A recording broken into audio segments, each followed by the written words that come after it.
तर चला याची एक रेसिपी बघूया आपण। मी मनीषा किचनमध्ये तुमचं खूप खूप स्वागत आहे। आज आपण बनवणार आहोत साबू तांदूळ आणि मार्गशीर्ष महिन्याच्या तुम्हाला गुरुवारी हार्दिक शुभकामना आहे।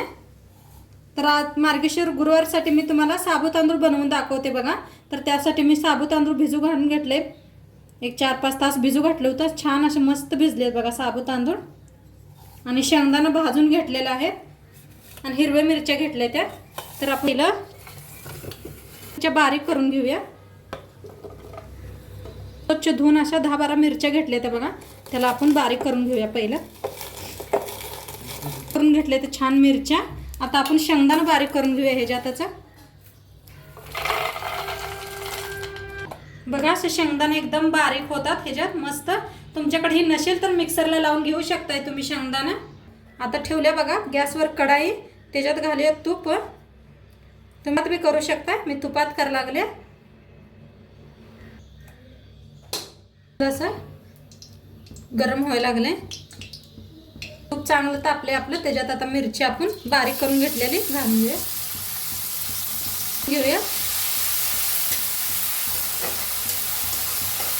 मिरच्या अशा भाजायला लागल्या त्या बघा। त्याच्यात घेतले होते 2, तर असे बारीक कापून घेतलेत बघा मी बटाटो।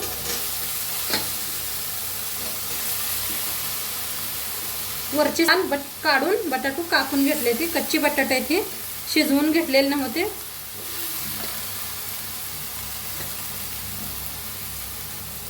बटाटोला तेलात छान असं भाजून घेऊया तुपात।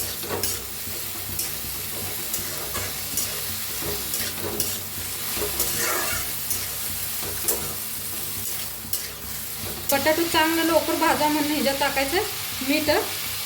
तुम्ही शेंगदाणा मीठ बी टाकू शकताय, नॉर्मल बी तुम्ही जी उपवासाला खाताय ते टाकू शकताय। आता याला हलवून भाजूया। आता आपले छान असे भाजले आहेत बघा। आता ह्याच्यात टाकायचं साबू तांदूळ घेतलेला। असं मस्त भिजले साबू तांदूळ बघा, कसे सुट्ट सुट्ट झालेत। आणि सकाळीच भिजू घातलं होतं बरं का मी। हलवून घ्या।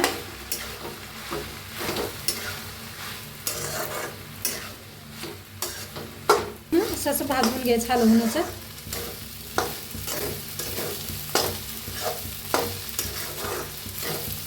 थोडंसं मीठ टाकते मी, तुमच्या चवीप्रमाणे टाका। पहिलं बी टाकलेलं आहे आपण मीठ। चण्याचं कूट टाकूया घेतलेलं। तर हलवून घेऊया।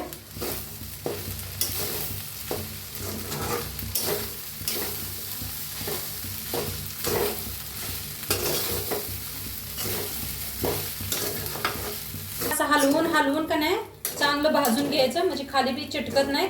आणि किती मस्त झालेत बघा ते साबू तांदूळ, अजिबात असं चिटकवलेलं नाहीत, काय नाहीत। मस्त झाले साबू तांदूळ, तुम्हाला दाखवते बी मी। हे झालेत, अजिबात चिटकलेले नाहीत, बघताय तुम्ही। असं नक्की माझ्या पद्धतीने करून बघा तुम्ही, आणि कसं वाटलं व्हिडिओ नक्की सांगा। चॅनलवर नवीन असाल तर चॅनलला सबस्क्राईब करा। उद्या भेटूया अशाच नवीन रेसिपी सोबत। तोंडपातूर बाय। आणि आता 4था मार्गशीर्ष महिना आहे बघा आता उद्याचा। तर तुम्हाला सगळ्यांना मार्गशीर्षच्या गुरुवारी शुभकामना आहे। बाय।